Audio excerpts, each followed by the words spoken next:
Fiarahamonina mifanapepopepo fomba fisainana mieboebo tena majinika foana ny miaritra am'le ado miemiepo samy mitango zay pepesandry zay fokony kipy tonga de miapy mifandrombaka tsisy akiandry satria ony samy de hiakatra andapy maro ny tsy afa mikofoka manaiky ho azy tsindry azolena mangina milalao fofoka amy teo-tsaina zay ny volena ary zay manana namandy tany asa tsy manaiky olena mambotry ny firenena mifatipatika amy teny nomena samy te azony mana ilatsaka nefa be loatra ny fanambakana vo misonitra kely ony miafa de aleo ny kakana makivy tsisy sovana ohatry ny tamin'ny andro ny apela sokaina jororo falala be mandry fasa manaiky tsony ambakaina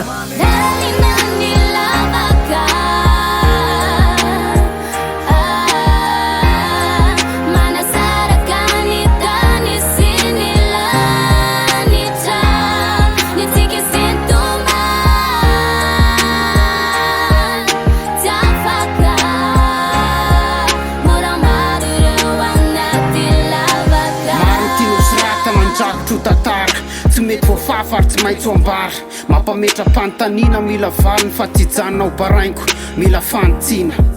nahoana ny nisy ny saranga samihafa na mpizara roa tsy azoana fiana nahoana ny maro io ratsy fanamseho azy ho ambony sasa nefa de tsy maty manota fa velona eny foana fa ialahy mpanao ny tsara matetika tsy tafarina fa ireo mpamarina ka tsy be sotasota ny tsara fiainana ary anao zanaky ny mazava tsy mba mahita andro miratra sa efa nisokazina samy mianany anjarany avy voateraka ka io ny mamaritra ny hoafy sa fiezana hiala amy toerana sa horeraka fotsiny e fa tsy rariny angamba raha ny madinika tsy manatsiny vao hosim-potaka ianjadinitsindry azo lena ka zary kivy sy tofoka ireto mpanao ratsy kosa nefa miada-pinaritra trany menambory ny alahelo ny hafa tsy matahotra ny tolotsany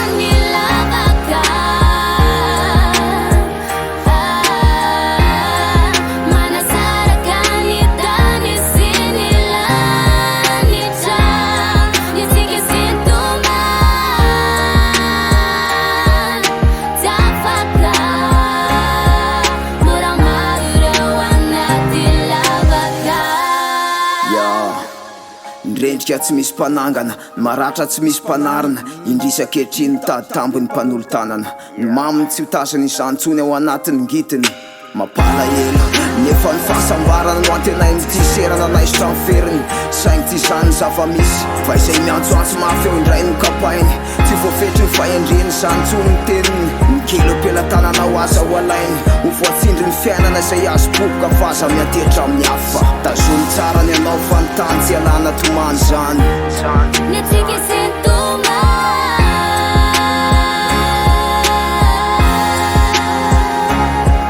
aza mitaratra amin'ny aizina fa ny mamiratra ho avy tazaniny feto ambony tany ty tsy misy mpiady maty aniny ny loko fotsy mena maintso aza velandaray tasy ny fakalana fa milombelona tsy biby ka ray safidy angatao amin'ny fanany fanahy mahay mizara mamy fa tsy mangidy mety zao koa mafantakosondranomaso eny mitavany afo fa mipetraka ao tantarany androany diafo lesona antsirana ny nena de zay anao faotafo fa tsisy tosika ilezakiny tena no tafarina amty tany fahalemeny sia fahalemeny